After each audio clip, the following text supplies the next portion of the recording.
Groceries in America don't feel like a crisis. There's no warning, no announcement, no single moment where everything breaks. You just notice one thing. Your grocery cart feels lighter, but the total feels heavier. Most Americans don't panic when prices rise a little. $1 more here, $2 more there. It feels manageable, temporary, normal. But groceries don't work like rent. They don't arrive once a month. They come back every single week. And that's where the pressure starts. You walk into the same store. You buy the same basics: bread, milk, eggs, rice, vegetables, meat. Nothing fancy, nothing indulgent. And yet, the receipt keeps getting longer without giving you more food. On paper, each item still looks affordable. $5, $7, $10. But groceries aren't paid in isolation. They stack, they repeat, they compound. And when a weekly cost rises, it quietly rewrites your monthly budget. For many households, food used to be flexible. You could adjust, buy a little extra, cook better meals. Now, food has become fixed. You can't delay it. You can't skip it. You can't negotiate with it. So when grocery prices rise, something else has to fall. That something is usually invisible. Savings stop growing. Emergency funds disappear. Quality slowly declines.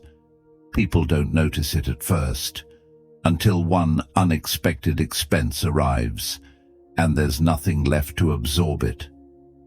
This pressure doesn't hit everyone equally. It barely touches the wealthy.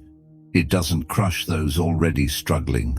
It hits the working middle, people with jobs, people with routines, people doing everything right, the kind of households that used to feel stable and now feel constantly tight.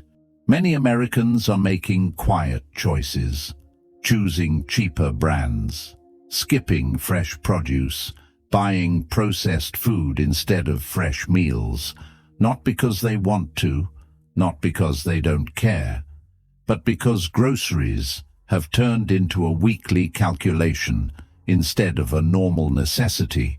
Over time, this changes behavior. People stop experimenting with food, stop cooking for others, stop enjoying meals. Food becomes math, not comfort, and something deeply human starts to feel transactional. For families, the pressure goes deeper. Parents skip meals, stretch portions, tell kids they'll buy it next time. Not because food isn't available, but because affordability is shrinking quietly without ever announcing itself. Grocery prices keep rising because the system allows it.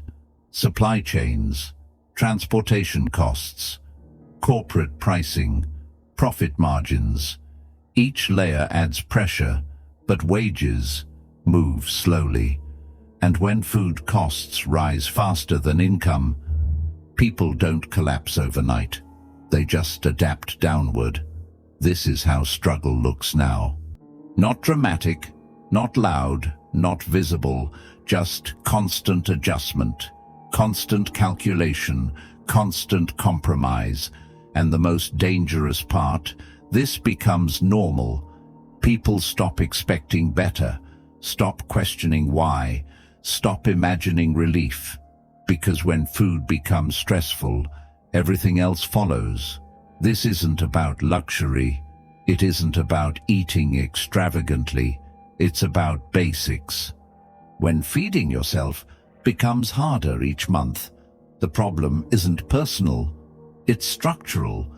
In America, you don't need to eat excessively to feel the pressure. Sometimes, you just need to go grocery shopping.